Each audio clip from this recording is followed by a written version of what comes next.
Welcome to Square Reading Podcast, everybody. Episode number 26. Today we are missing Bobby D, but we have Jim, the Big Texan Hoffarth, and our special guest, 15-year pro Arena League football and record-setting Big Joe Helms, and a machine A machine and is pro everything. wrestling. Welcome, Joe. Glad to have you here on the podcast. Yeah. Actually, kind of glad to have you on my side at all, because for everyone who witnessed the last SICW card, you actually kind of came out and helped and saved me. Um, Yeah. so I'm glad to have. We'll talk about it a little bit more, and maybe even show some clips from it. But just to get everything out there. So you were arena football player turned hmm wrestler. Um, I kind of want to go before the arena football. Were you a fan of wrestling growing up, or did you watch Yes, it growing up? very much so. My my brother-in-law kind of got us into it. They always watched all the WrestleManias and all the pay-per-views and stuff growing up, and we would all pile in over to his mom's house in his little station wagon, and we'd go watch them every time, and we'd sit there for hours. And it was just I was just starry-eyed the whole time, and it was just one of those things, I always wanted to do as a kid. I was like, man, that's just me. I know I could do that. Were you a And WWE, WCW, or what, AEW?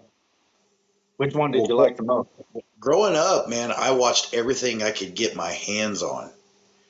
I watched, gosh, geez, what was it? It was World Class. I watched a lot of World Class right as soon as I get out of school. I'd fly home.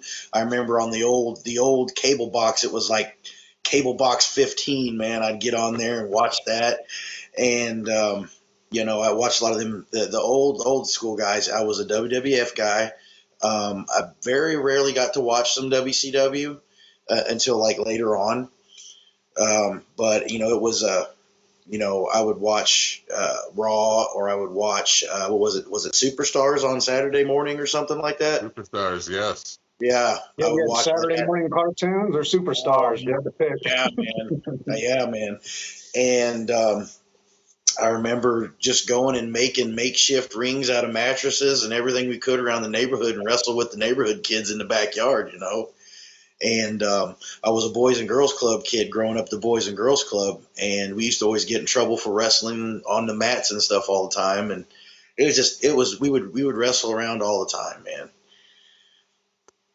So how did you go from being a fan of wrestling to going into the football? I mean, did you do any wrestling in high school or college or anything, or did you just go straight into football?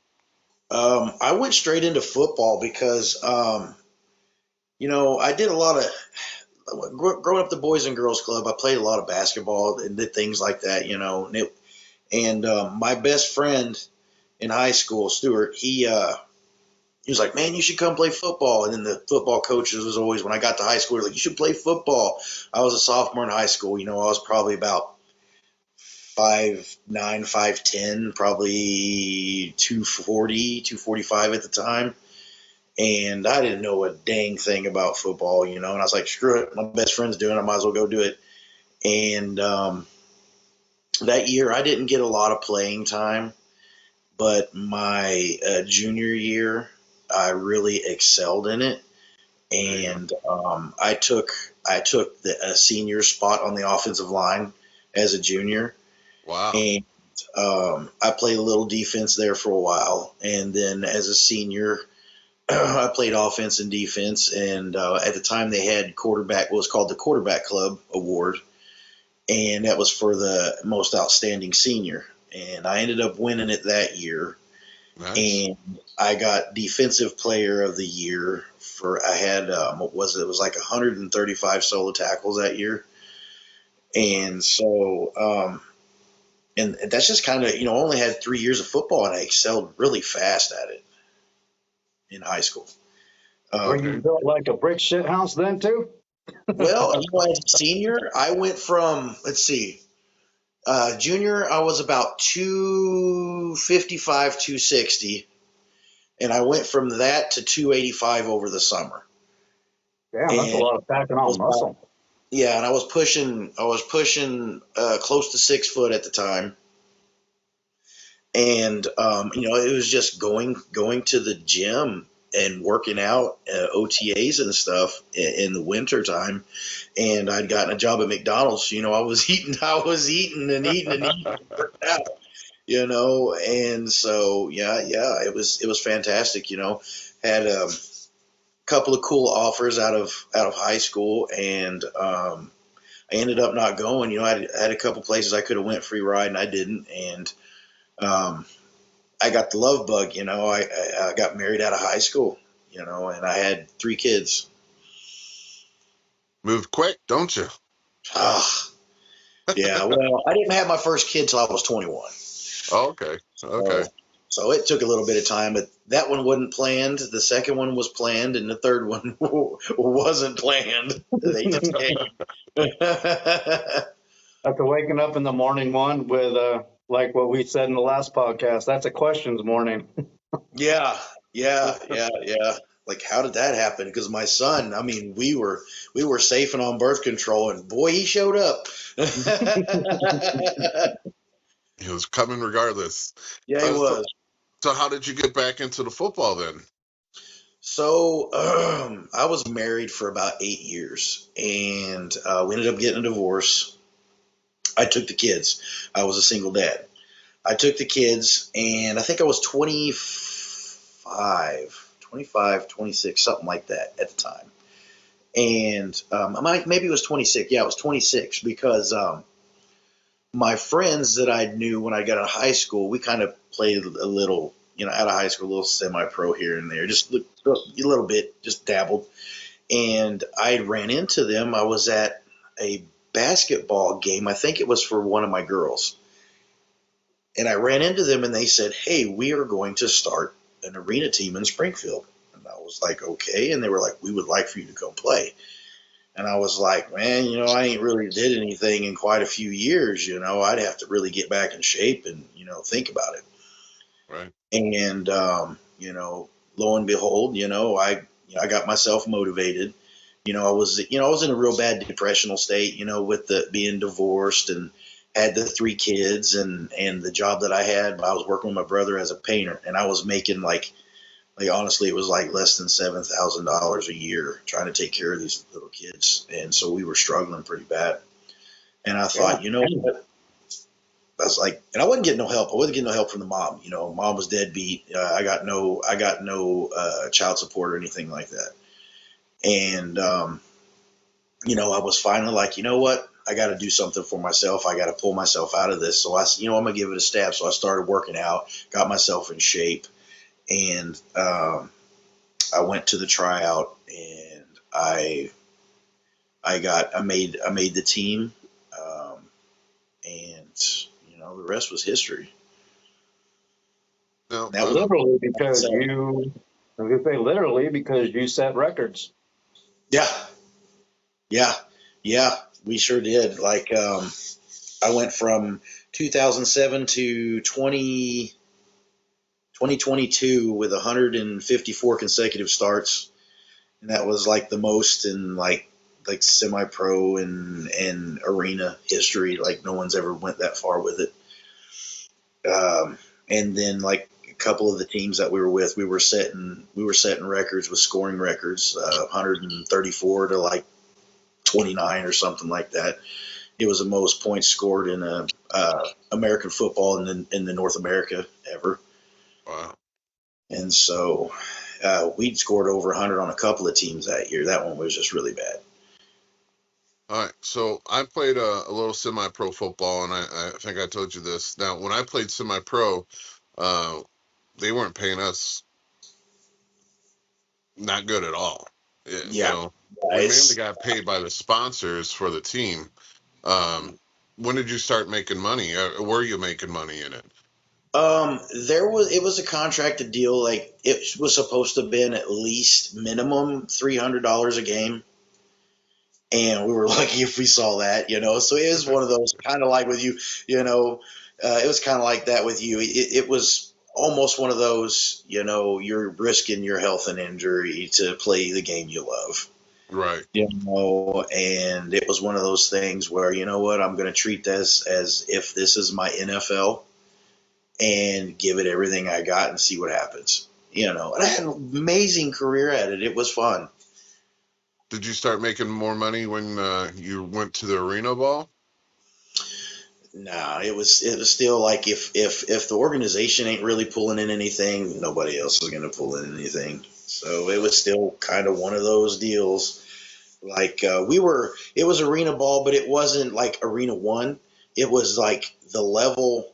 I think it was the level one just before arena one, Okay. and so it was up there, but it was like not the highest one. It was right there. But yeah, there was never any guarantee money in any of that stuff. Now, um,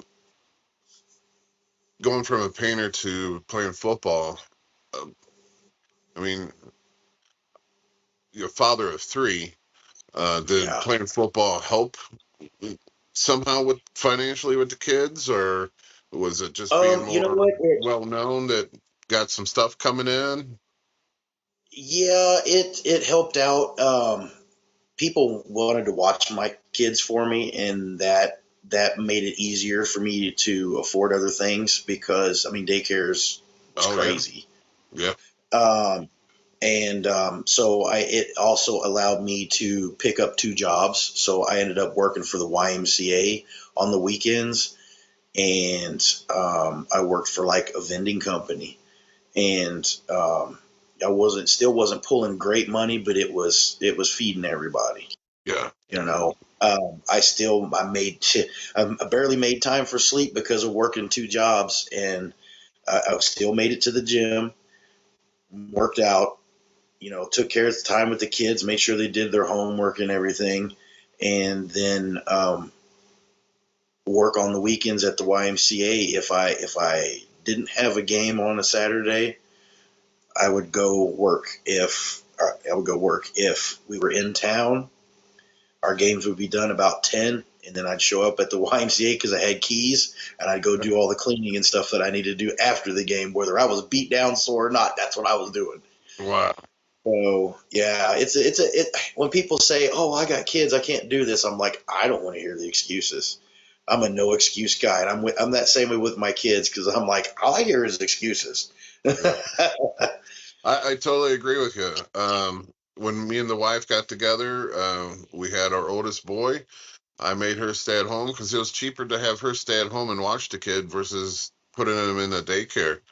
And Yeah, then eventually I switched to working two jobs, and I worked two jobs probably for a good 5 years before I was able to make enough at one, and quit the other one. But the whole time I was either playing football. Well, so I actually went into wrestling first. I got hurt, and then I went to football, and then fucked up my knee, went back into wrestling. So that was kind of odd. But yeah, because I don't know how your training was, and we'll get to your training here in a second. Or I would love for you to tell that story about you being in the audience first. But so my training, and I've talked about this was back in the day when it was we're gonna beat the crap out of you and see if you come back the next day. And if you did, we're gonna beat the crap out of you that day and see if you come back the next day. And that went on for I called it we used to call it Hell Week, and then that got turned into Hell Month, got oh, turned into Hell 6 months. But then it was a whole year's worth of training before you were even allowed to step in the ring in front of an audience.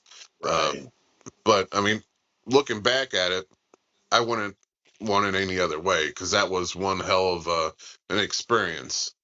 right. Um, how was well? What got you started in the pro wrestling? How did you get into pro wrestling? Well, I always went and took my kids to watch the independent shows, like uh, Harley Race, World League used to come around Springfield a lot before they moved up further. Hmm. I used to take them to those all the time. And so I'd always loved it. And like I wanted my kids to enjoy what I enjoyed as a kid, seeing the good stuff that's not on TV right there in your face. Right. And so years went by, and actually, I was just like, I kind of pretty much forgot about wrestling because of football, and it never dawned on me to become a professional wrestler. I got to the end of playing arena ball, and I was just like, man, I don't want to do this anymore. And like I tell the story, I left the gym, I pulled off to this park by the house, pulled in the parking lot, parked the truck, and I sat there, and I was like, just start talking to God. I said, God, I don't want to play football no more. I said, it's the same thing every day, every game, every year. It's over and over, same thing. And every time I get out there, I'm like, why am I even doing this? And I'd still go play my game and do well, but I was just like always questioning myself. And I was like, I don't want to do this anymore, but I've got more to give. I've still got this fire. I've got more to give. I just don't want to go back to being a normal person. And I said, whatever it is you got in store for me, God, let's do it. Let's go. Let's do it now. No questions asked. Let's go. Yeah. I left it at that. And so the next weekend was Father's Day weekend, and they had a show in Republic, ICWF at the time. They had a show in Republic, and me and my son were going to go together for Father's Day. He ended up not wanting to go. So I was on the fence about wanting to go. Huh. And I thought, you know what? I'm just going to treat myself to a wrestling show because I haven't went to one in a long time, and I'm going to go enjoy myself. There you And go. so I went. I almost didn't go. And so I get there, and I called the guy on the phone and see if they had any more tickets. He had one more front row left. I was like, "Yep, I want it. I'll be there." Showed up, bought my ticket, got my piece of pizza and my soda, went and sat down front row. And I go to take a drink of my Sprite, and I look up, and everybody's staring at me. And I'm like, "What is going on?" I'm looking over at the security guy, beaming me. I look over at the time, Terry, my trainer, I didn't know who he was, staring a hole through me with this kind of, pissy look at me. And I'm like, oh, what did I do? I'm thinking, am I on candid camera? And then the kid across the railing, he looks at me and he starts laughing. And he goes, man, you look like you should be one of these guys over here in the wrestling ring. And everybody started chuckling and laughing all the way around. And I'm like, yeah, whatever, I'm sitting there trying to enjoy. So match goes on. Everybody's still staring at me. I don't know what's going on. Intermission comes. I get up and go over and shake the guy's hand I bought the ticket from and said, hey, my name's Joe Helms. I'm having a great time. Good show so far. And I left it at that, and I went and sat back down. Finished watching the show. Got done, left. Next day, I'm at the gym telling my buddies at the gym, how much a good time I had. I hadn't been to one in a while.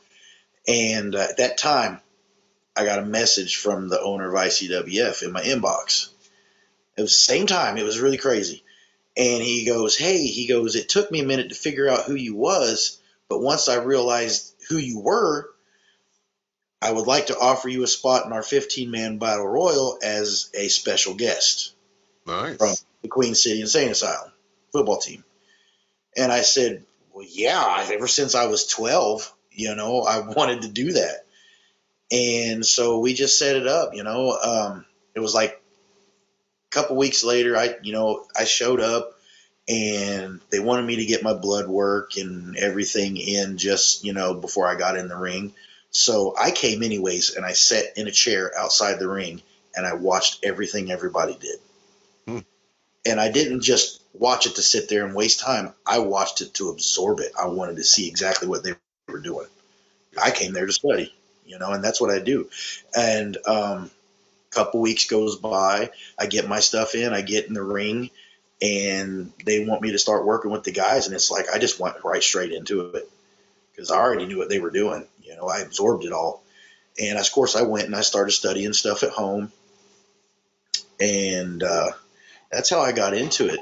The training, they made us do countdown sit-ups all the way up, all the way down, duck walks, jumping jacks, Hindu squats, The running was a little hard for me at the time because my knees were still really sore from playing arena football. Like they weren't calloused to the way the ring jars, and they wanted me to run on this asphalt, and I was like, I'll bring my tractor tire in and I'll flip that all the way up and down for my cardio, until my knees get back. Because while I was having issues with a lot of pain in my knees, so I was getting injections there for a little while, but I don't have that problem anymore. And so, after about, it was like 2 or 3 weeks in, what I was doing was, I was training at like 8 to like 10 in the mornings football.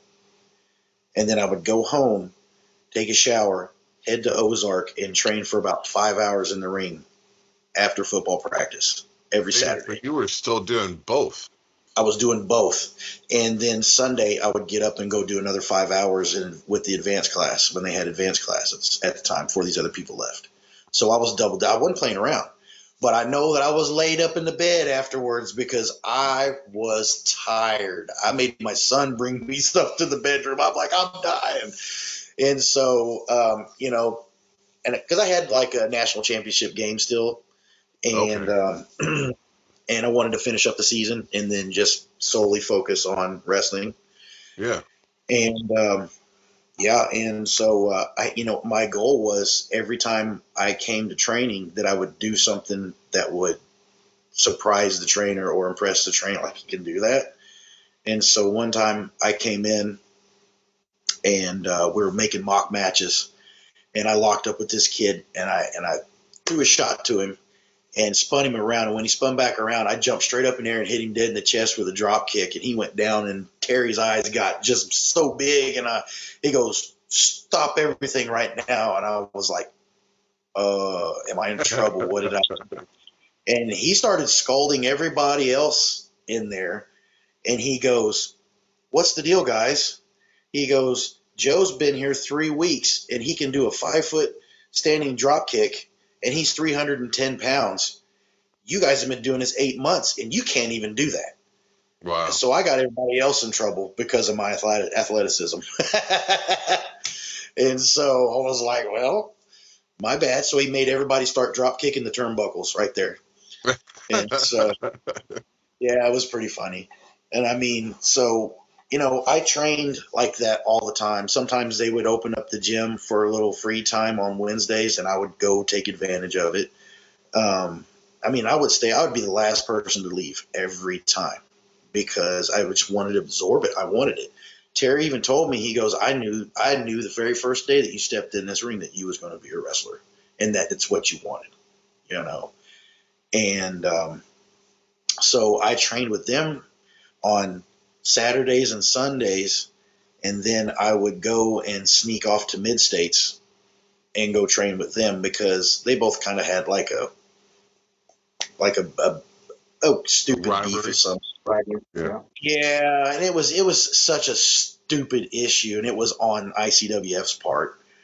And and Terry said, "Dude, you got to go and train, and you don't want to stay in one place. You always want to train because everybody trains different."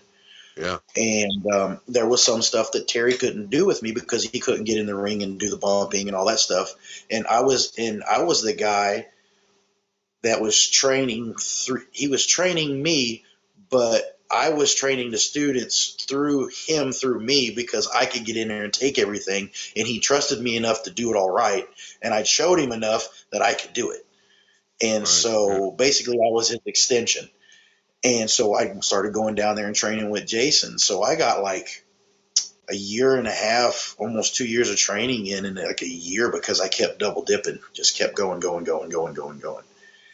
And so that's pretty much how I got started in it. I still train every Tuesday. I don't stop because doctor always said if you slow down, you're going to be in trouble. So I'm not going to slow down. I tell people all the time too, you never stop learning. There's always something new to learn. There's, I tell the students down at ACE, I will teach you one way. Bob Orton's going to teach you another way. A special guest is going to teach you a different way. And it's your job to learn all 3 ways and then pick the one that feels best to you, the one that you think you can pull off the bet, more often. And that's how you got to do. Everyone trains different, and you just gotta kind of pick what fits you best and run with it. Uh, Yeah, now that and the use what you're good at. IC, what was that? Use what you're good at. Right. You know, if you're good Yeah. at something, work everything around what you're good at. Yeah. Now this was it. What was the letters? IC. What was? WF. Okay. Did you have any shows with them, or was it just strictly training? I did shows. I did that battle royal. That first night was crazy. I was so nervous. Like I've played arena ball in front of like 5,000 people before, Yeah. and but you're in a helmet and shoulder pads. You ain't paying attention to the crowd. In wrestling, it is zoned in on you. You Yes. are the interaction. It is about you. You better show out type thing.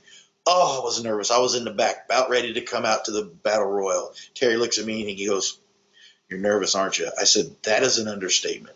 And he goes, "Just start shaking your hands out. Just shake your hands out." He's trying to help me through it. And I'm like, I don't even know, man. I was like, in my mind, I was like, what if these people don't like me? What if they? I was always worried about that. And then when I came out, the ovation that I got when I came out was insane, like right off the bat, man.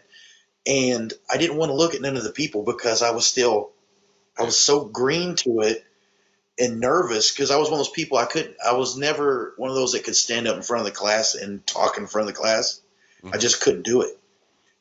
And now And man, 13,000 people are going to watch you. that. Yeah. Well, wrestling helped broke me of that, man. And so, uh, I did that match with all those guys and it went over so well. A lot of the guys that were workers were like, they thought I'd been doing it for 2 or 3 years already. And I was like, no, this is my first match ever. And I'll go back and watch that because I have the videos of that, like the 2 videos of it. I'll go back and watch that and go, I really wasn't that bad when I first started, because I'm my worst critic. And I'll go back and watch the from the beginning and go, wow, for never doing it, that's pretty good.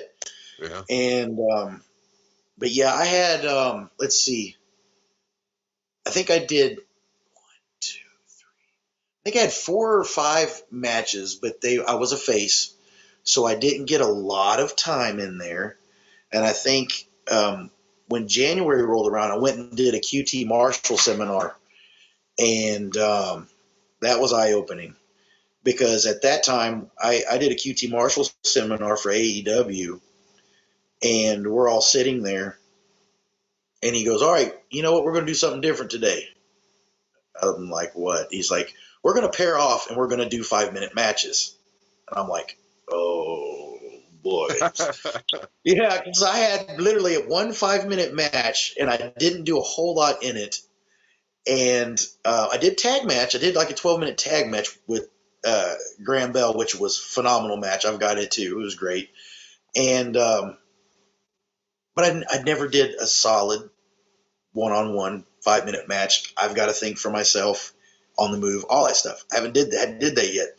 Right. And so I paired off with this kid and we did one, and he sandbagged me on the power slam, and I almost flipped over the top rope out of the ring because of my balance. Oh wow. And he didn't pose. He didn't pose to help me get him up for one. He was a big kid. He was actually taller than me, pretty heavy. And I got him up, but it was just like, I was falling backwards. And then finally I got him. And the match was over. QT gets in there and he's like, "So why did you struggle with the power slam?" And I said, he was like dead weight. Like he didn't post or anything on me. And then he jumps my ass for throwing the kid under the bus. And Ah, you asked, I'm telling you what happened. So he picks the kid up like I did. Boom, power slams. And he goes, "Try it again." Okay.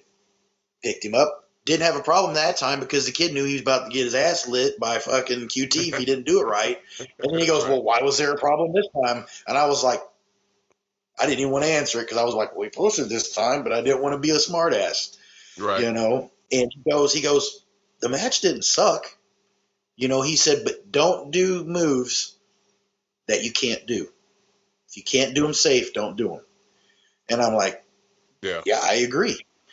And so I pulled him to the side afterwards, and I was talking to him, and I said, well, what are the main things you think I should work on? He goes, one, your work to the crowd. Two, face needs to be up because there's no camera under the ring. And he said, it's just that you're green, you're new at it. It's just a few things. And he goes, by the way, you have a great tan. Other than that, you have a great tan, and maybe you should work on your belly a little bit. And I'm like, well, you should have seen me, dude. I just came from playing football. I'm a football body, So, but yeah, that was a great experience. So that's how I got into it, man. Just by luck, I was at the right place at the right time, and I had a look. So how did not to go back into the dark side of your career, but how did you go from a face into the hired gun, Big Joe That's a Helms? cool story. That's a cool story. So, I had been working with Jason Jones training for about, let's see, I think it was about 3 months. And I just went in and I trained my butt off, worked hard, worked hard. He knew I had been working already. And I think he was just waiting until he was for sure with me. I think maybe wanted to gain the trust, wanted to see my work ethic, how serious I was. Because I started at 43. I'm 45 now. And at that age, people don't usually last if they're just starting off in the Most of business. the time, that's the age that they get out. Right. And I'm just firing up, baby. But, but, uh, but no, so we're sitting there one day and a big snowstorm. And, I called him. I said, Jason, I left my phone down there. I need to come down and get my phone. And he's like, all right, I'll open up the gym for you. And I drove all the way back down to Harrison, Arkansas, and I'm in Springfield. It's like an hour and 15 minutes away. Got my Wow. phone, and I had an opportunity to be by myself with him with nobody else around. And I stopped and I looked at him and said, Jason, I said, I really want to work for you. And I said, I promise that I'll work my butt off for you. I'll work hard for you, and I'll be exactly what you need for mid-states wrestling if you give me a chance. And he looked at me and he goes, all right, we'll see. We'll see what we can do. And I left it alone, never asked again. And I just continued to work hard. And he come to me one day and he pulled me to the side after training. He goes, hey, I got this Saturday show in April and a Sunday matinee. And he said, I'm really short on heels. And he said, I've got an opportunity for you to play heel. He goes, I know that you haven't played that yet, but it's up to you if that's what you want. And I said, you know what? I'll do it under one condition. He said, what's that? I said, you put me with Stephen E and you got a deal. Huh. And he's like, all right. He said, well, here's my idea. He said, I want to go for this. I want a big Bubba Rogers, Mr. Hughes type gimmick for you. And I looked at him and I said, oh, I got that for you. I got that for you. Because what was funny is like the way I dress and everything when I first started and all that. I worked at a Gentleman's Club in Springfield, Centerfolds, the strip club, and that was how I dressed there for 6 years. So that gimmick was easy for me to do because it was something from my life, and I've already been doing it for 6 years. Now I just got to wrestle with it. So it was easy. And then we got to the first show, and Stephen E kept calling me his hired gun, his insurance policy. And I kept thinking to myself, what do I want to call myself? What do I want to call myself? And I just thought, screw it, I'm just going to call myself the hired gun. And we ran with that, And then I kept trying to come up with my choke slam being a my finisher, and I wanted a name for that. And I just kept thinking about, well, I'm a hired hitman basically, and I want to get paid. I'll just call it the payout choke slam, and that's how I come up with that, the payout choke slam. And so that's pretty much how the heel part, started. I know a lot of people say, Well, you usually start your career out as a face and you get your ass handed to you for a while before, really anything else happens. And, but I mean, I kind of did that for a little bit, for about 6 or 8 months, and got over with the fans. And then once I left ICWF and they fell apart, um, it was fair game for Jason to kind of just mold me into what his vision was, And so every show he would have an idea for how he wanted my character to play and what he wanted me to do in the ring. And so I made sure I went in and I did exactly what he asked of me to a T, no fault, period. And so far, I have never been told that I've had a shitty match. I've felt like I've had shitty matches, but I've never had a match that people were like, yeah, that was poo poo. So I really strive to have a decent match.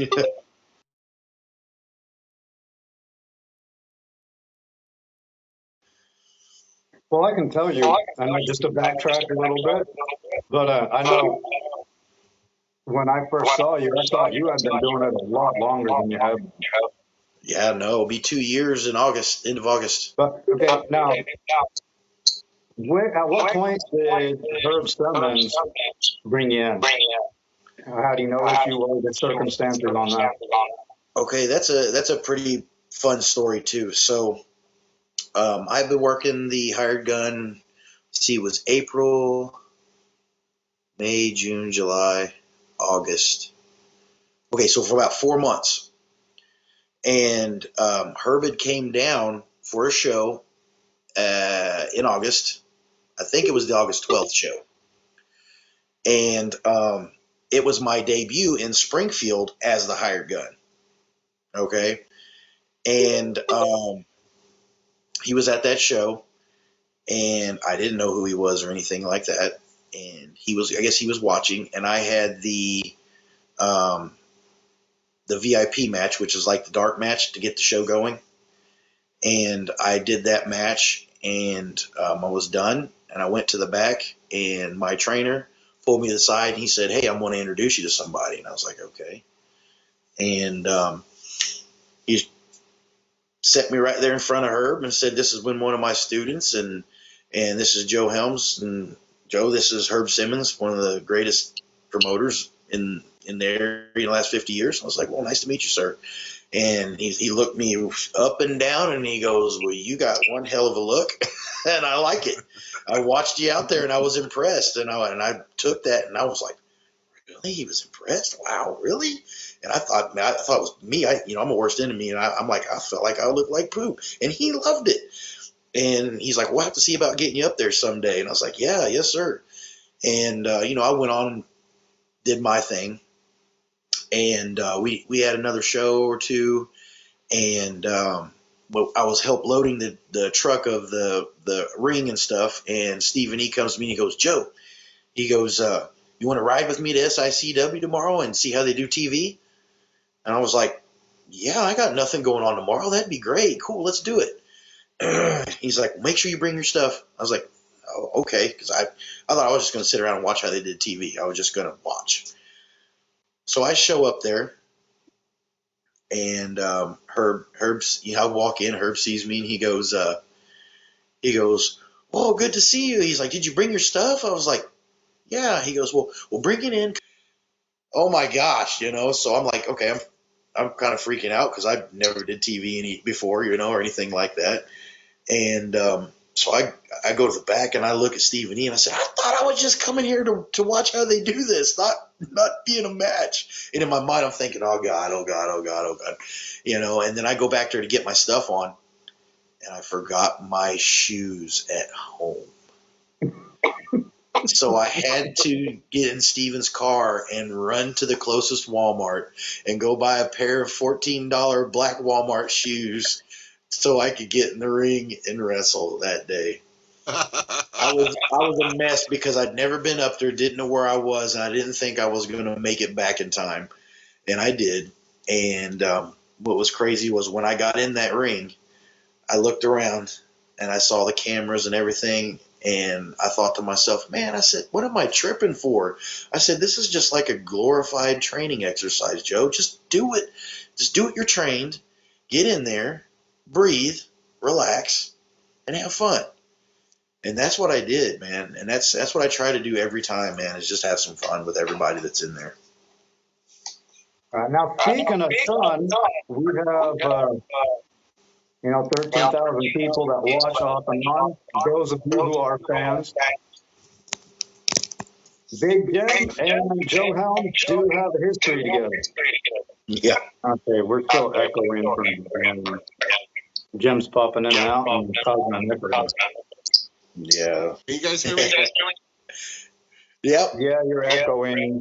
Now, this one last month, was that the first match between you and Jim? The title match? The one for Pat Carrier.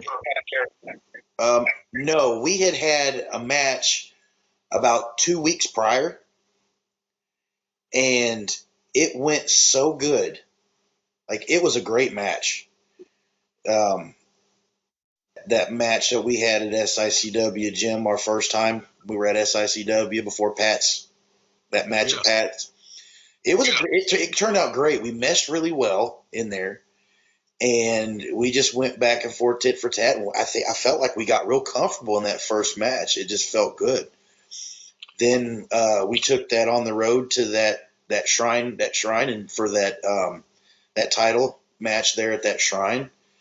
And I was very excited to work that match, and I was just ready to do it. And I remember telling Jim, I was like, bro, I want to eat that. I want to eat those steps. He looked at me like, what? I said, I want to eat those steps. I think we really need to do that.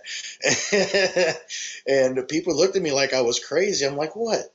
Like, it's great. Like, let's do it, And we got in there and just had a hell of a time. It was, we beat on each other in there, and it was probably, it was one of the funnest matches, I've had. I agree with you. To me, that match was really good. Well, but yeah, that was the first time that we got together, and I felt like they saw that chemistry we had in the ring, and I felt it because I always got along with Jim. Like I did a tag match against him and Gary before. A few months prior, it was me and Sheet Prater versus Jim and Gary Jackson, and we kind of tangled a little bit in that match, and I was like, man, I like working with Jim, and Jim got me up for a body slam, and I didn't think he could pick me up. I don't think he thought he could pick me up that easy, because I'm a fairly easy guy to pick up and body slam, and then he went to suplex me, and I thought he was going to throw me out the ring. I think he got a little excited because I did. When he picked me up to that first suplex, I'm like, I'm a little close to the ropes, but here we go. And I was like, finally, somebody is body slamming me and suplexing me, because for the longest time, it felt like people were too afraid to try to attempt to do that with me. And then when we did that title match at SICW. And speak of the devil, you guys seeing on screen, we're going to go through that match that Joe is talking about right now. This is your guys' match, so commentate. All right. So, that's me trying to act Billy Badass. And I was working out hardcore for this match, dude, because I wanted to look impeccable. You know what I'm saying? I wanted to look really good. I was cutting weight. I wanted to look good for this match, man. I just wanted it to be just something to hang the hat on. Well, it was a great match. Yeah, it was fun. It was one of those things in my mind. I was like, man, I just wish it would have went longer, because something went too long, and they wanted to cut our time, and we were like, nah, we ain't cutting our time. We're done when we say we're done. Yeah, and and a lot of times, like right here, I'm trying to think about what he's thinking, and I want to be on the same page. You know. I know after this you were saying your chest was hurting. Oh man, yeah, it was like it was like hot fry pan. Do you think Jim licking his hand makes it hurt more? I don't know. I never seen him lick his damn hand. Yeah, watch. Might have He'll to lick look his for hand before he slaps you. Shoot. Yeah, this part here, You're, I'm sitting here you're throwing almost eye to eye. Oh, that one, Jim, you getting licked. You usually lick. Oh no, he was zeroing in right in the middle of my chest. Man, it's already red. Look at that. Oh yeah, dude. Yeah, dude. There There's a you lot go. of meat There's there. the lick. There's a lot of meat there to slap on, man. I'm giving away some of your secrets, Jim, to tell people to watch the lick. He's gone anyway. Poor Jim. Yeah. He was looking forward to this show too. Trucks are coming in and out.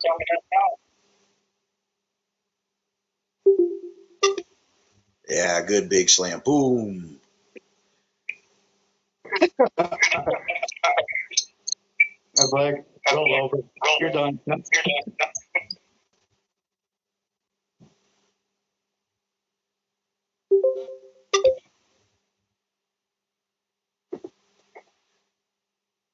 So yeah, Well, I like can't fix the voice thing. so like right here where he's in my face with his hand, he's like really like ripping my face apart here. And he's really that there's no that's real screams coming from me. He's not playing around right there. Those are I tell everybody, I was like, those are real screams for me. And then after he was stretching me there and I got up, I was way more loose at that point. I wasn't as tight. You know, I was like, man, yeah. But no, like when he was grabbing my face, he was like really grabbing my face. Like, yeah, there was no. That's legit. That was legit stuff. We were beating the shit out of each other. Well, you can't bleed if it's fake. True. I make everyone believe. That's my whole goal. Yep. Bam. That really hurt. That did really hurt. Oh yeah. Oh yeah. Oh yeah. You could just see me like double over because that was me just going shit.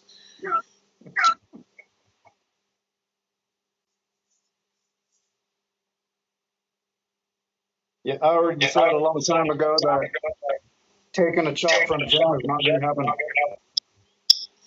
No, it's like someone took a cast iron skillet and decided to just smack you with it. You know how many times I've been told that? Like how we keep going in to stop that count. Yeah. Right here, he really gets me good. Pow! Yeah, the camera was in the way. I thought I was going to fall over that stupid little table right there. Oh. And then he takes me over there, makes me eat the steps, I think. Bap. Favorite part's coming up. Yeah. Yeah. Crowd participation, people. Look at the crowd. They're freaking out.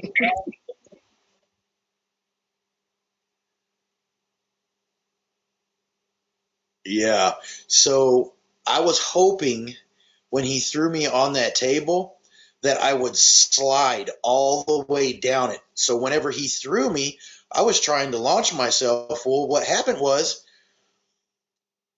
my skin stuck to the table and the whole table slid like 8 feet. And all the beer went all over me. There was beer all over me, beer everywhere. I pick a can up and I try to hit him with it. And he moves and I send it sailing across the arena. Oh yeah, you were ready to get in front of the crowd. And I think it's right here. My suspenders come off, and I'm like, okay, well, I'm just going to choke him with them. And there's like 3 or 4 empty seats right there, and I throw him into it, right? And when I do, my suspenders are like really tangled around him, and I'm doing everything I can to like not kill him because they were stuck. And so I just kind of beat on him and unraveled him as best I could to get him off of him. What were you thinking about that part, Jim? You know, in my mind, I was thinking if I could just pick up one of these chairs and use them.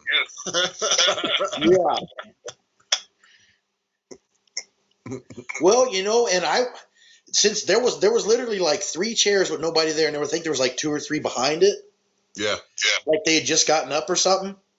And I was thinking in my mind, I thought, okay, Jim's going to turn around and probably send me through those. And that was what was in my mind going, and it didn't happen. I thought, okay. Look at your back, Joe. One of his flaps almost turning white from how hard he hit you. Yeah. Look at that handprint, Jim. Right on the trap. Right. And what's funny is I don't even remember that. I didn't even remember that after the match. We're going to try this one more time. Oh, and here I am going to the top, and I'm going, what am I doing? And I'm waiting for him to open. I'm waiting for him to open his eyes. Well, my body just said, Joe, you need to go up. And I went, and I got up there, and I'm like, open your eyes. You see him here, open your eyes. He didn't open his eyes. I was like, I'm up here too long. I just got to go. And so I went. You get this fucking volume working. Ooh, an echo up there. Awesome.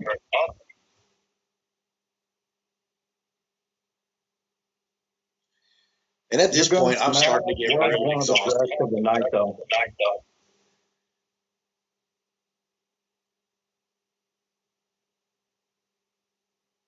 Yeah, I was starting to get really exhausted at this point. I think we're getting close to the 10-minute mark.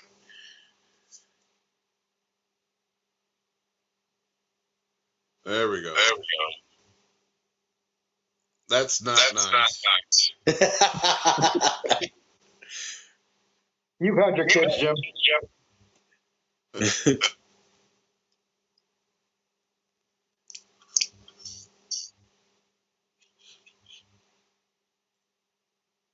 If that right there is a reason why I'd say no when people keep asking if I'm going to get in there.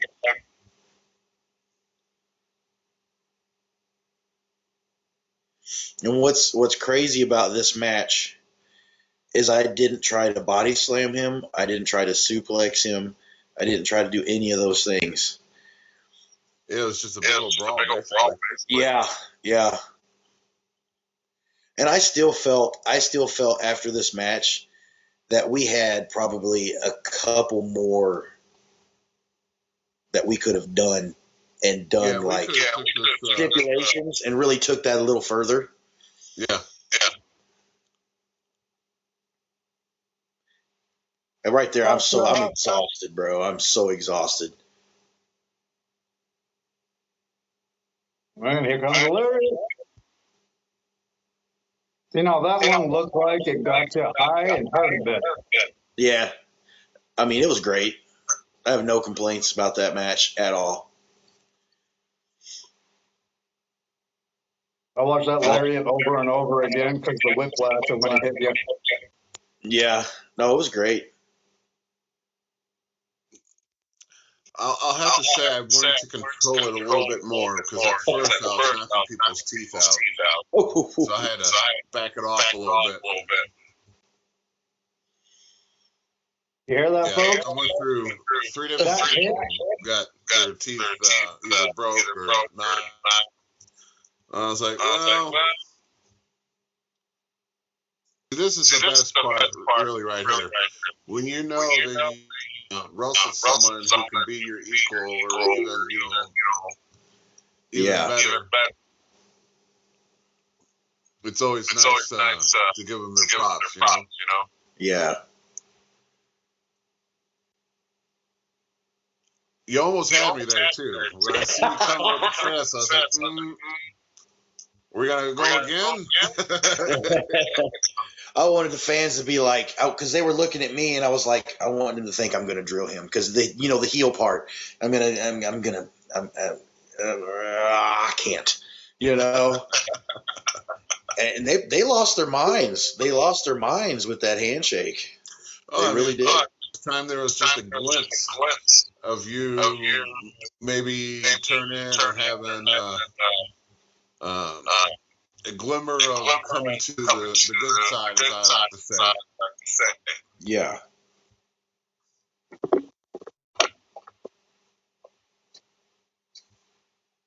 What's been your favorite match so far that you've had? Um, I would have to say, that title match with you. Like every Oh, time we get in the ring together, I always talk about it for days because I have so much fun. And I remember the first time that we got to work together. It was me and Prater versus you and Gary Jackson, and I mean, you were heavy handed and footed and everything, and you kicked the shit out of me, and I'm when I got out of the ring, when I left outside, I was outside going back over to the locker room, and I was just laughing. I was laughing and giggling, and they were like, "What's so funny?" I said, "He just beat the shit out of me in there, man," and I'm not mad. It's just awesome because he like. And we were talking. You're like, man, I'm sorry. I know I'm heavy. I'm like, no, it's fine. It's great. Like, no, that's what I want. And I think it's just the excited part of it, knowing like somebody gets it, what I'm expecting. Like somebody actually gets it. now working for Jason, are you like the biggest guy in the locker room, or is there anyone that matches up to you? Or I really am. Like Jimmy Fiasco is a big guy, but he's just a big, heavy guy. Like there's nobody that's built like I am. And with me doing the silverback there, like I look like an old school wrestler. And that's what I patterned the whole thing. My my tights and pads and everything are like my tights and stuff are the pattern of the Road Warriors. I sent that in to the lady, and it was their pattern. And I made the symbol down the one side silver and the black, and then I got the gorilla on the one side, the silver knee pads and the boots and all that junk. And the actual tights itself was the pattern of the Road Warriors, and I wanted that old school style look, and that because that's what I pictured in my head. And I just changed everything to fit what I thought in my mind that the character needed. And so I went with a weightlifting belt that's embroidered silverback on the back of it. That's kind of my Hulk Hogan touch, and I just kept adding little things to it to try to make it different.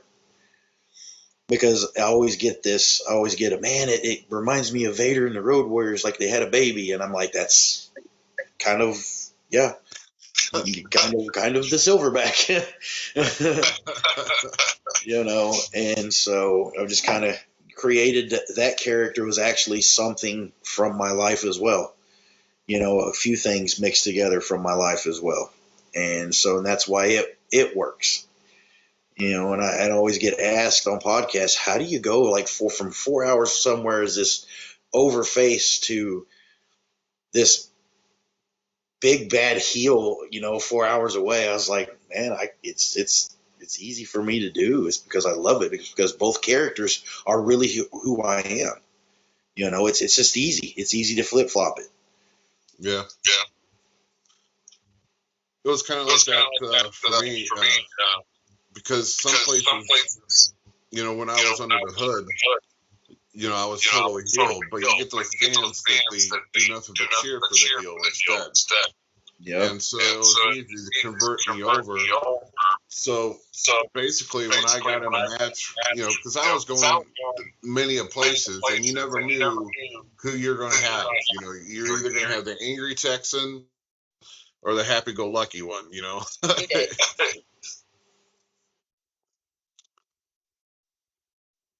That's kind of what happened with me with that hired gun character at Mid States, I didn't talk, kind of like SICW. I didn't talk, and it was, if I did, it wasn't much. I didn't really work with the crowd much. I just come in, I'm a hired gun, I'm here to do my job, get paid, walk out the ring, whatever. Have no emotion, showing no emotional value whatsoever. And Steven was doing the underhanded tactics to me that the people thought, oh, that's kind of crappy. Why are you treating him like that? And so organically there was a change. They started to turn me in their minds. Oh, if this guy wasn't with Steven, he would probably be all right. And so that kind of happened the same way at SICW. Slowly, organically, the crowd was like, they keep messing up and hitting Joe, and Joe's going to end up getting mad at some point, and what's going on here? You guys are being, turds to me for some reason, Right. And then, at the Hall of Fame show, was when, all right, I'm starting to have enough of this crap, and so things Which one led. you got loaded up now? What's that? I was wondering which video you had loaded up. You did. Well, I have him and Gil Rogers. Oh, from this past Saturday? Yep. All right, I haven't got to see this.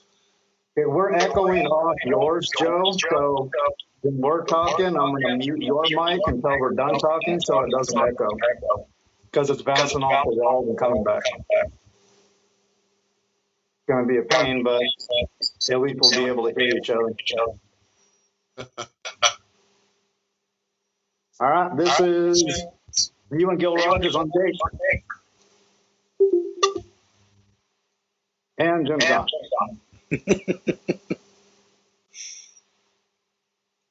On this, I like getting how the crowd interacts with you. There's Cooley, of course.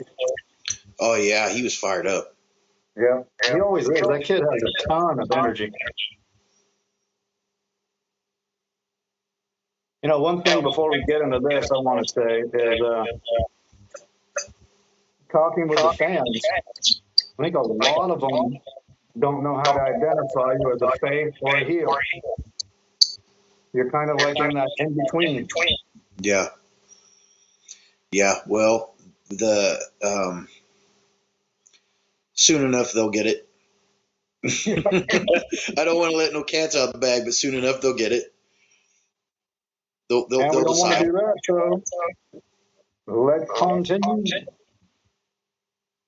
Now this is in 4K, so you should be able to see pretty well.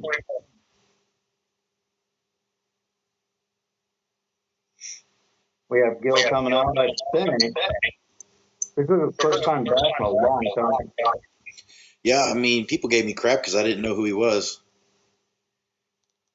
Well, I don't know why I'm giving you crap. I didn't know who he was until a couple of weeks ago either.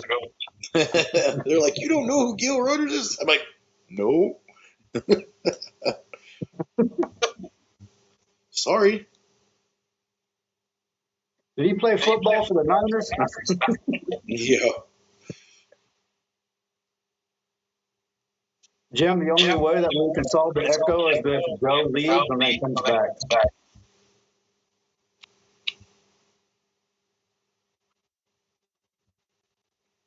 No, it's still. I know I'm stuck in this. Yeah, but we can hear you fine.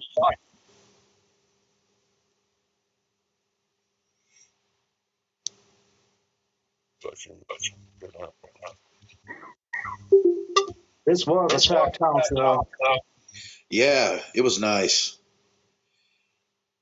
And I mean, coming out, man, those fans were hot on me. They did not like me. Of course, I told them to shut up a few times too. So You have to.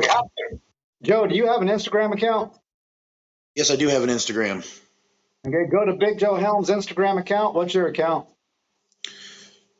It's just Joe Helms. You can just look Joe it up. Helms. Yeah, and I have a Facebook. It's Joe Helms as well. Yep. We'll have all those in the description below for Joe's both his Facebook page and his Instagram page. and the echo is fixed. Sweet. And I got reloaded, so we're all good. All right, I was already loaded. All right, let's click on this video. I want to see this because I haven't seen. I mean, I was part. Well, Joe was part of my match in the aftermath, but I didn't get to see what really happened to you Saturday night. So I'm kind of interested. Yeah, you'll get to yours in Kowalski where Joe comes and helps you out. Oh no, but But I'm interested in after Joe's. that, if the 13,000 people that watch us do not subscribe, I'm going to send both the Texan and Joe out there to whoop your ass. Right. We'll be a All right, let's nasty get back. tag team if they do There that. we go. Hell yes. I'll be there to film and go, this is what you get when you're not subscribing. All right, we'll get back into it. Big Joe Helms and Gil Rogers on July 8th. Now, is this And the first Gil's time doing his normal thing. faced Gil? Yeah, I didn't even know who Gil was, and I actually towards the end of this match, for the first time I could think of, I was blowed up. He had me blowed up there at the end, and I thought, man, either it was the humidity in that building, It was pretty or hot. I need to get my ass in some cardio. But I've been doing walking and all kinds of stuff, man. But I was just like, dang, it was really, really hot in there that night. Well, I it brought started this at up in 59 degrees. And by what was it? this time, it was 72 degrees. There were 300 or 400 people in that room. So, Yeah, we had the AC down at like 60. We had it down Wow. like since Thursday, and it just all those people in there just heated right back up. Now, Yeah. I mentioned this last week's podcast. Now, Gil, he's been in the business a long time, and he was actually on MTV's wrestling show, Wrestling Society X. I Oh don't know if wow. you ever watched that as a kid, but MTV had him in there, and he was with X Pac. He was with Evan Bourne. A lot of uh, uh, a lot of good wrestlers. They were just wrestlers. They were in between WWE and WCW, and so they signed with MTV. I was kind of hoping that MTV show would last, but because this was right after like they were exploring the rock and wrestling thing again. Back in the 80s, that it worked with Hulk Hogan, so they were Yeah. trying to do it again, but it just didn't catch on. But they had some really great matches.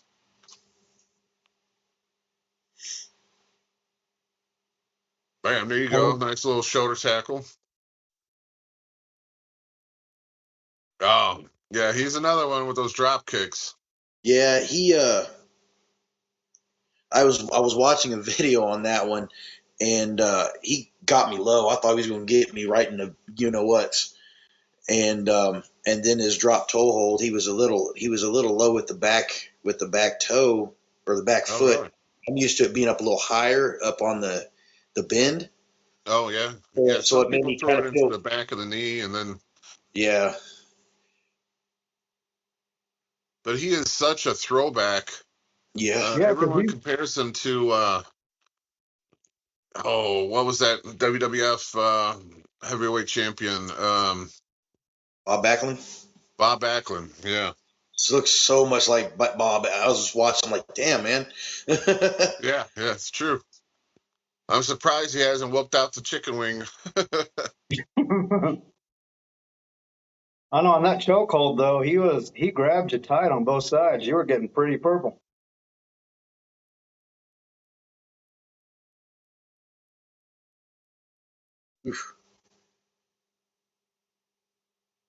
It even looked rough for me to watch him take. There you go. Suplex coming. Bam. What's Nice really suplex. nice about that building is the tall ceilings. It's not like the East Carondelet Center that you got to watch yourself. Being there in either room, the big hall or the little hall, just having those tall ceilings is a game changer. Yeah, it was kind of It's weird on that suplex because it was almost like a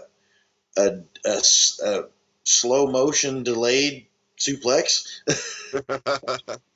Now, Yeah, see, but it this is looked what great for I the can't camera. figure out. So, Yeah. the manager, he's kind of helping you out. He did a little damage to Gil when he was draped across the ropes, but then for some strange reason, he just like, Well, we're I getting a ain't little gonna close. spoil the end of the match, but there you go, nice little kick to the ears, body slam coming. You can feel his pain. He's screaming pretty good. Yeah. I'm glad I fixed that. For the longest time, I kept wanting to go to the wrong arm with that damn chin lock. Oh yeah. Everywhere I went, I was like, I'm fixing that tonight. And you were hungry too. That's your night of Yeah, living dead move. yeah.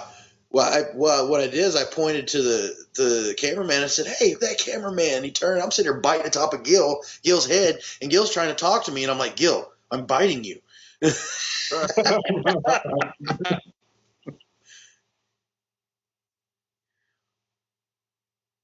The whole brains thing. Yeah. Now your barbell necklace, did that ever come back and smack you in the teeth? Never had a problem with it. I've got that, and I have like another gold one that I always wear as the higher gun, which I don't wear it when I play the silverback. It's just the plate. I've never had a problem with it. I wrestled a guy that had his nipples, and Oh no. I like to throw the chops in there. And Yeah. enough, I chopped him twice. He about quit. You know, he could have under the ropes and walked away because he said that hurts. I said, well, you know what? If it hurts so bad, take him out before you wrestle. you know, Yeah, Right. they're not going to close up in 5 minutes. right?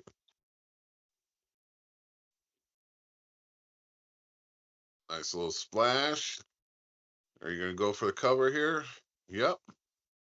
Lucky needs to get out of the way. He should know where the camera's at. well, that's what Lucky's good for is the camera hog. He can't be in the ring wrestling, so he's got to steal the camera somehow. That's true.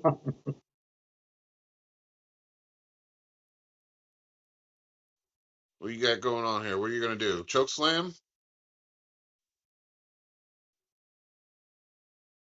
Oh, oh, oh! He I ducked don't it. know. I think Gil greased his legs for that. He was slippery, man. We were sweating bad though towards the end. Well, some wrestlers still put baby oil on themselves, so yeah, Yeah, some of them can be really slippery. Yeah, I mean, I put coconut oil on, but it's not usually real slippery. So Andre would hate wrestling Joe then.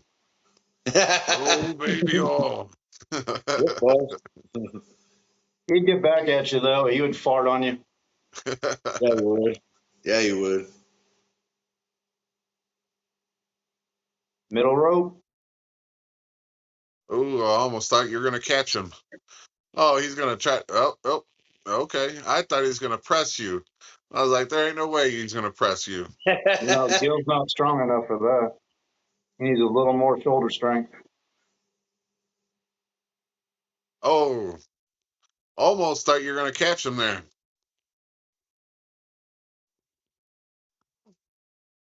And you can see Gil struggling. He's winded too. Yeah, I Well, was you starting guys to get probably been hungry. going like 10 minutes or so about now.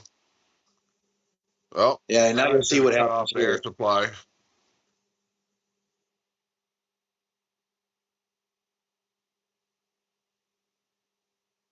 Gonna give, maybe give, and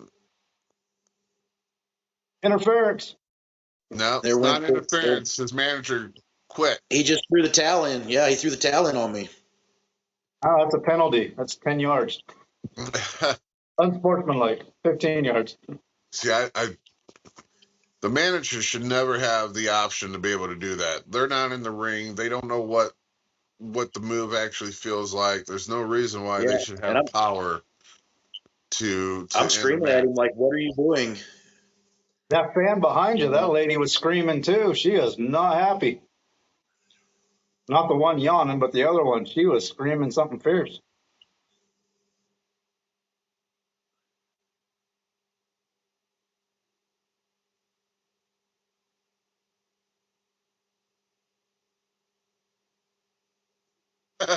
Gil's like, I don't know, but I'll take the win. Yeah, I won.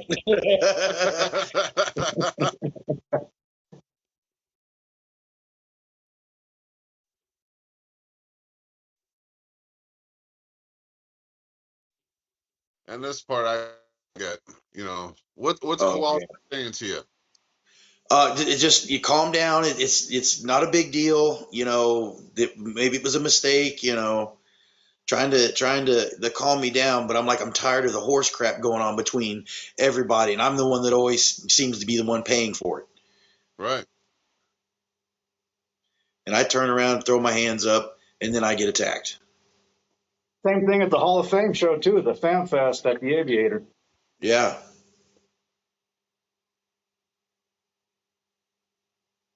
Which I should have brought that one in, but I honestly forgot.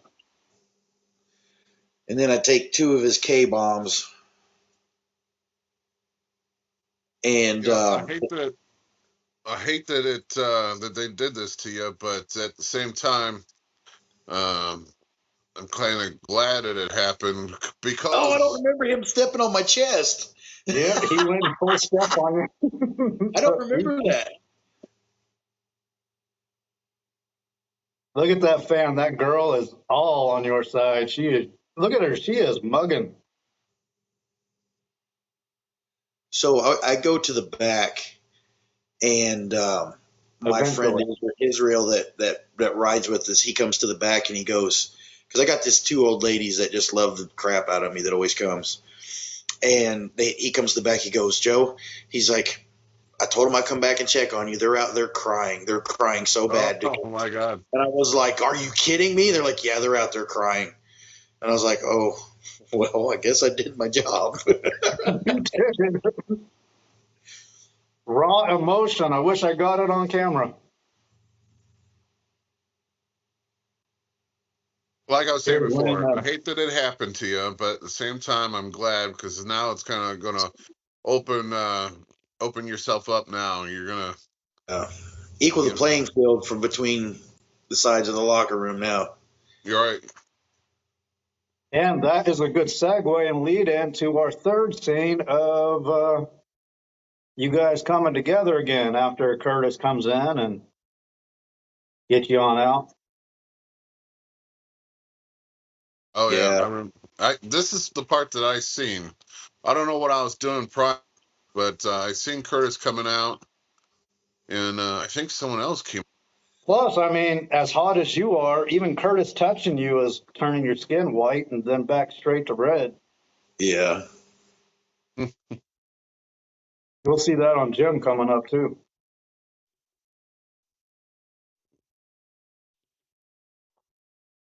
Well, on mine, I'll just give the hint. Kowalski. How you said that I whooped up on you, Kowalski did the same thing to me. Oh yeah. Except for I had all your ex partners going at me too at the same time. That Oh really yeah, they were sucked. double teaming you all over the place. I was watching from the back.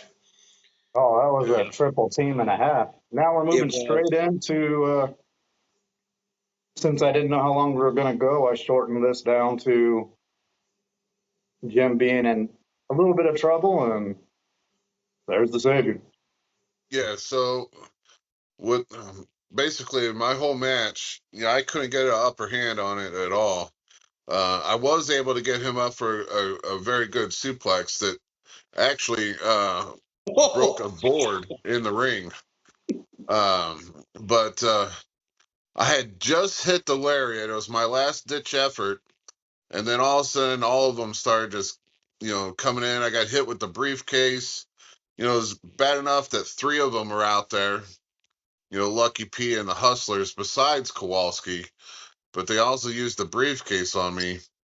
So I was really glad that you came out, but I was kind of shocked at the same thing that why you came out.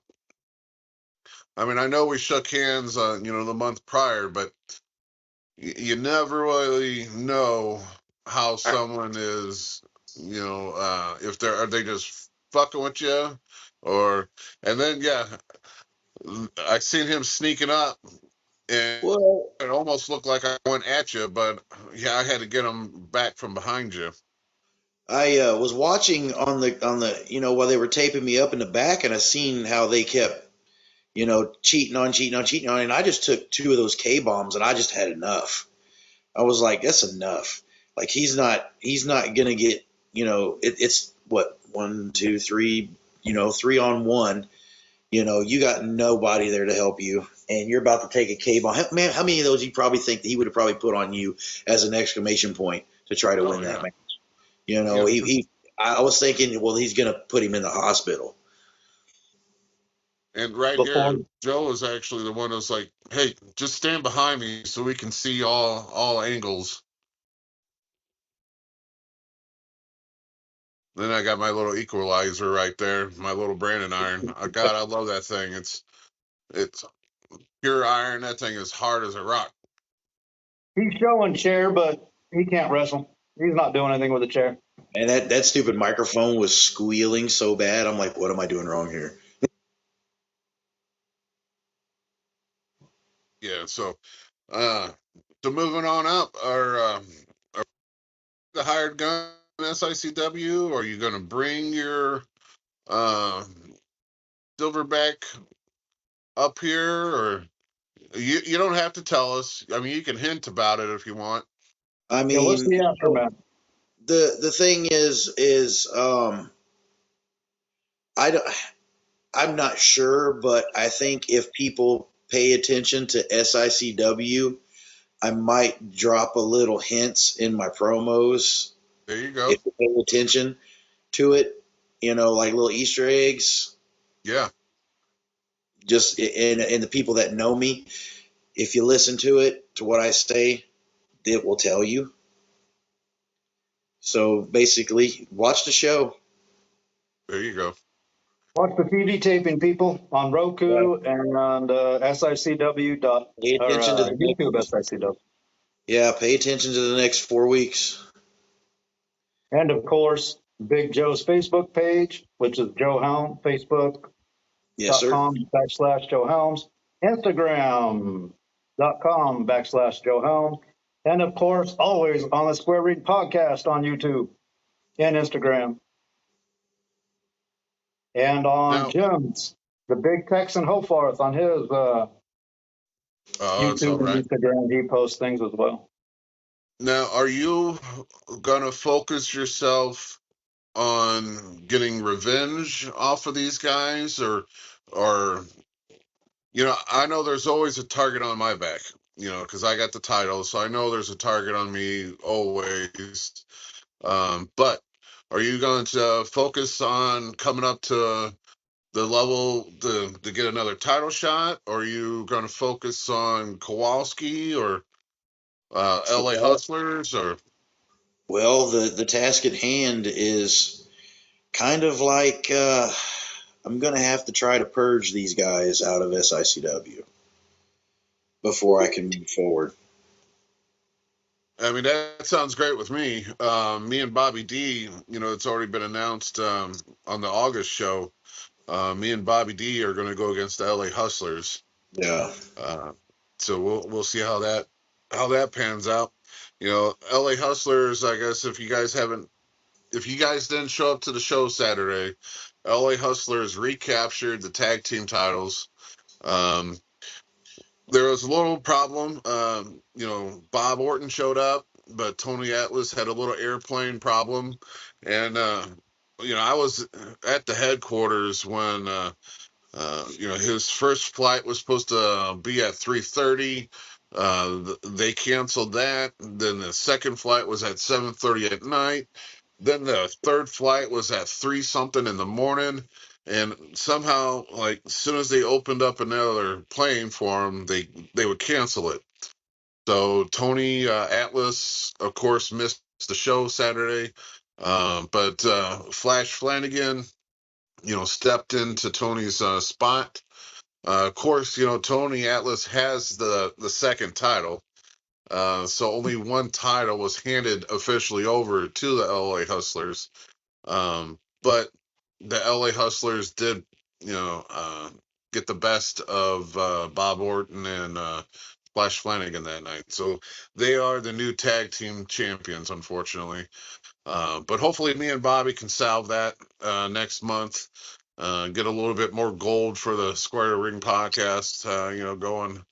Yeah, Bobby still has to get his Central States title back. Yeah, I know I was gonna say that he's aiming trophy. for that, and definitely get his trophy back because he's still legally the owner of the trophy. Glenn Williams and Sean Vincent just stole it, and they keep teasing him with it. So, um, I think maybe Herb should probably get a hold of Barbara Goodish and have her, say something on camera demanding that it be returned. I can see that, or put a stipulation match together. I heard rumors that Bobby would love to be in a cage. I don't know if that's going to be how it's going to be, or if they're going to have a lumberjack match, because I know Herb likes lumberjack matches. That would Yeah, be great. You can have Glenn Williams and the intern on the outside, and have someone like me and Joe Helms on Bobby's side on the outside. I mean, we'll get shit done.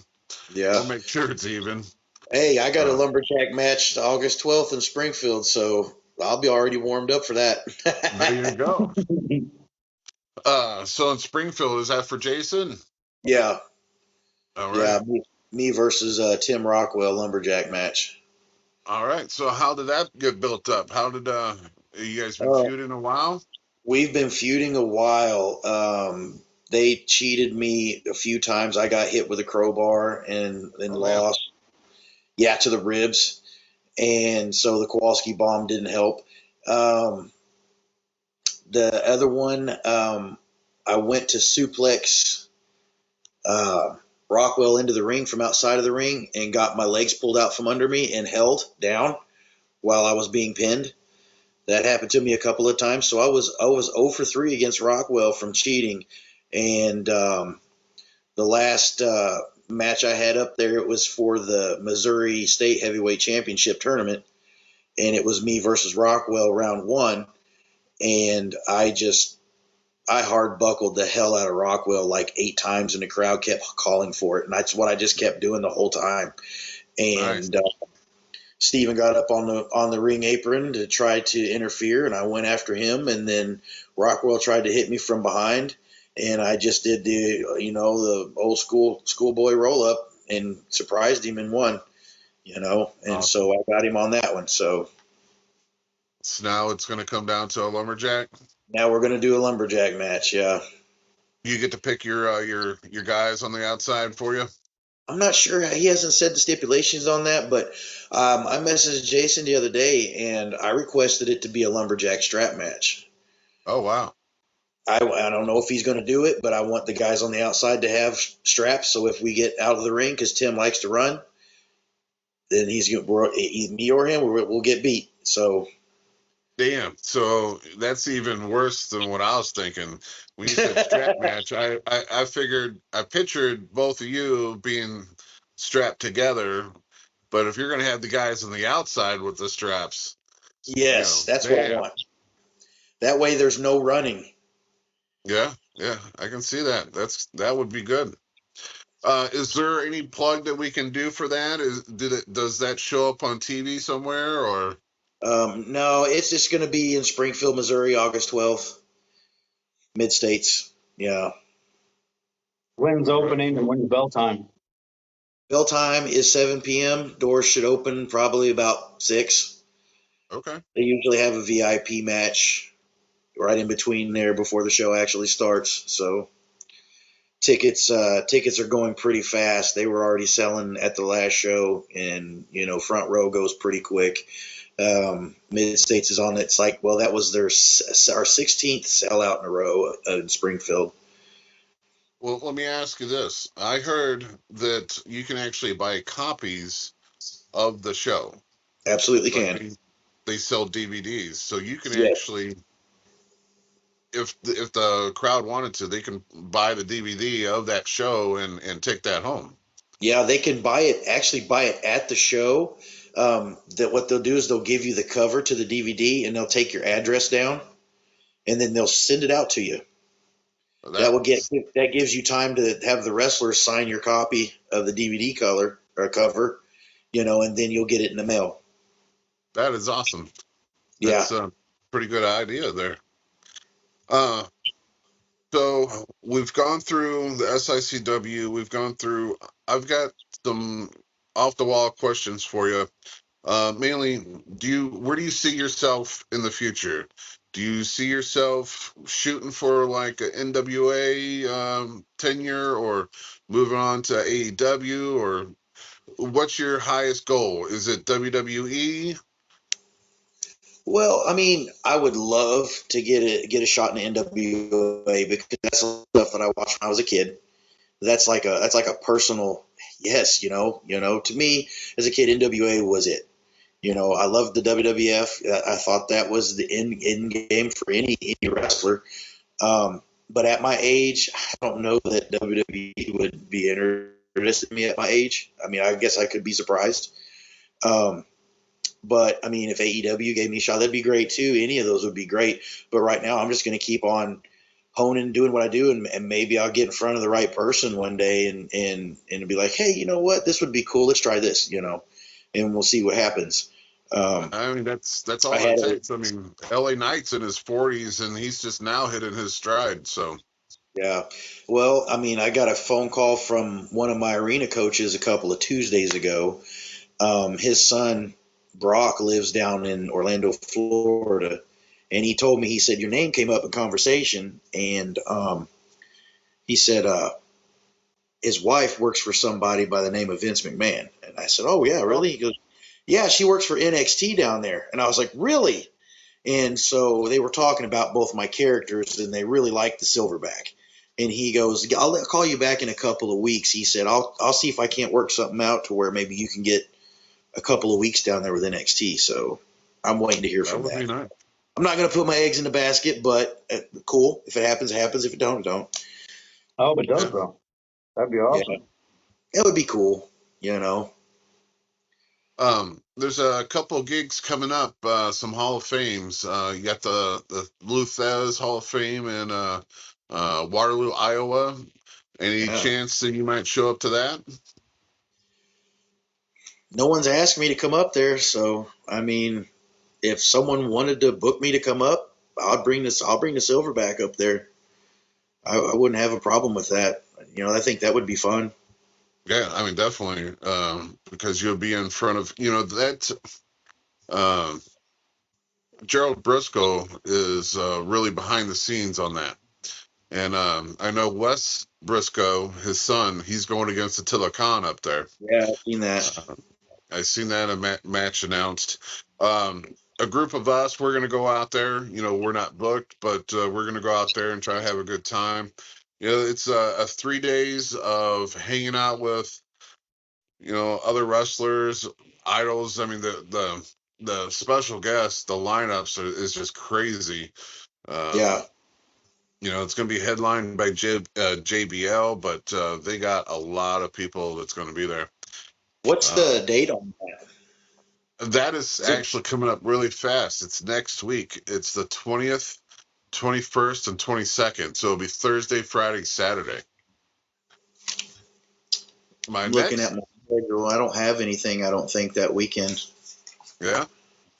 Um, And for our well, fans, Jim's going to be out there marketing for us to get some of those guys on the podcast.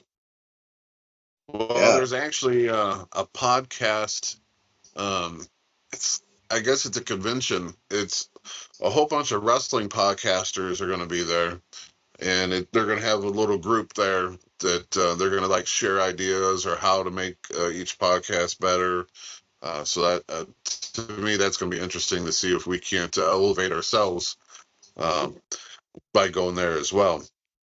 But there's another one that's coming up in August. Now, this is one that I went to last year. This is the Cauliflower Alley Club that's in Vegas, and that's this month is in August. Well, this year it's in August. Um, a group of us again went down last year and had a great time. There was a wrestling show down there.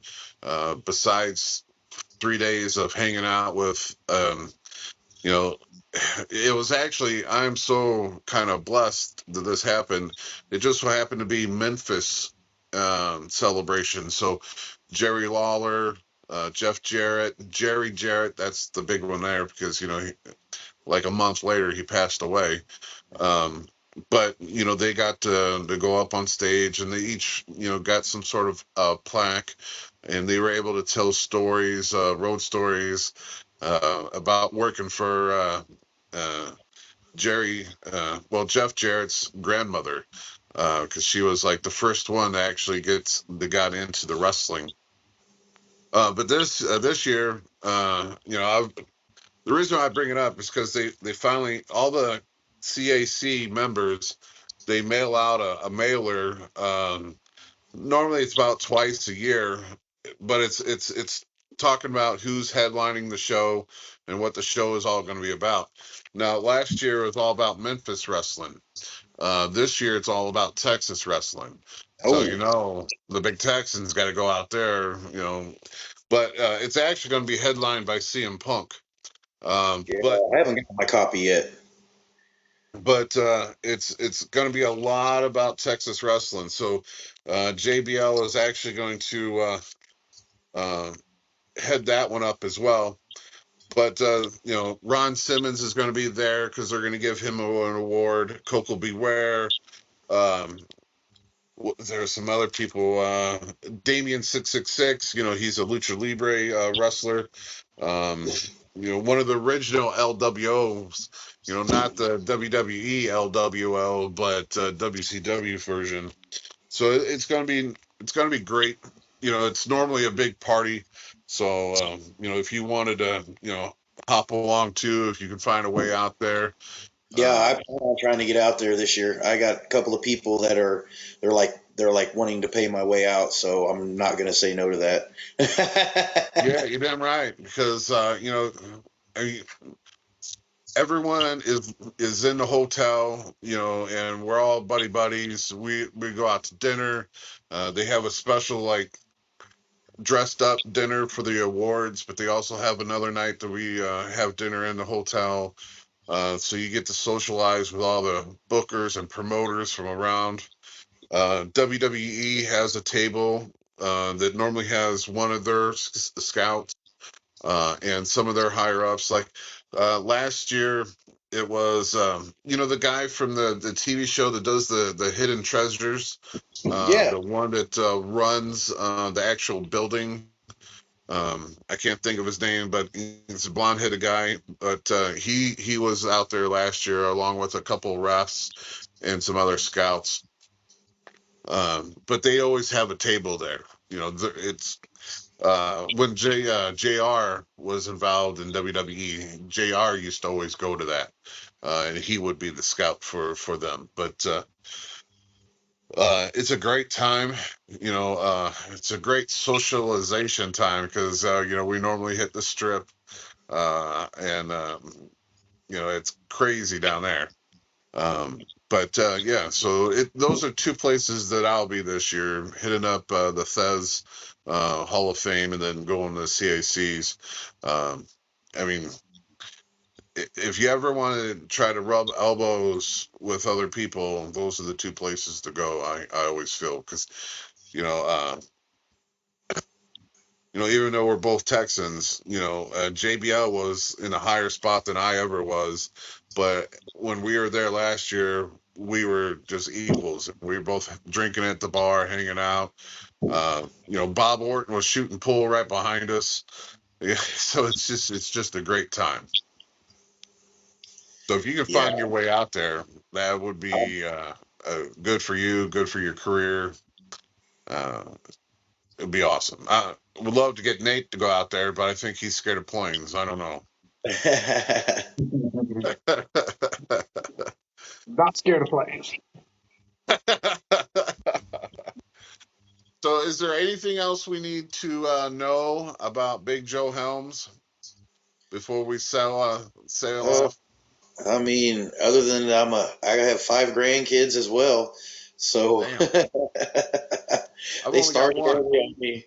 They started early on me. I wasn't even 40 yet, and they were already pushing kids out. And I'm like, guys, slow down. You are too young. Man. Too damn young for that. That's why I told him. I said, wait till I'm in my 50s, man. Well, I know we had some technical difficulties, and I would love to have you back on the podcast later on. Maybe when you're lined up to fight Kowalski, or hell, I would love to have you back on if you ever step back in line, and for us to go one-on-one again. It'd be great to have you on. Sure, anytime you want to come on, we'll just extend the hand. You can just let me know.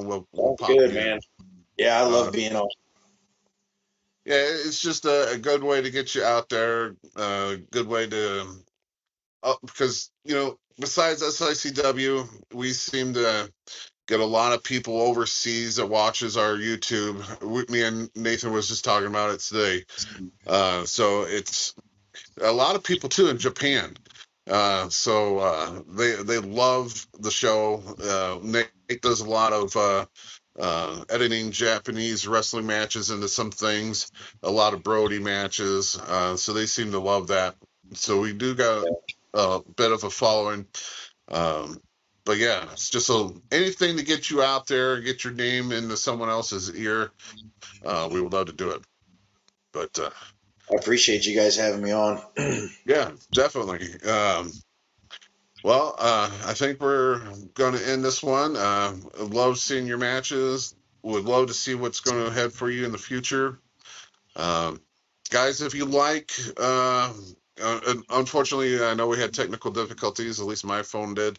But if you like what you see, don't forget to like, subscribe, comment, even just to let us know how bad we did tonight from the phone difficulties. You can rib us. That's fine with me. But either way, just communicate with us. Let us know what we did wrong, what we did good, and subscribe and definitely follow SICW. And what is Jason's promotion called? Mid-States Wrestling out of Harrison, Arkansas. Mid-States Wrestling. Hit those two up. I know we talked about World League Wrestling too, so give them a shout out. Anyone that was trained by Harley Race is all right with me. Harley's got a lot of boys out there. I know we lost Harley a few years ago, but he was a great trainer and trained a lot of people. So we're going to have them. And then his son is taken up with that as well. So hopefully they'll produce a lot more great wrestlers. So definitely. But yeah, I'm going to go ahead and end this. For everyone at the Red Ring Podcast, you guys have a good night. And thank you for showing up. And we'll see you again next week. Yeah. All right. Have a good night. Thanks for coming on, Joe.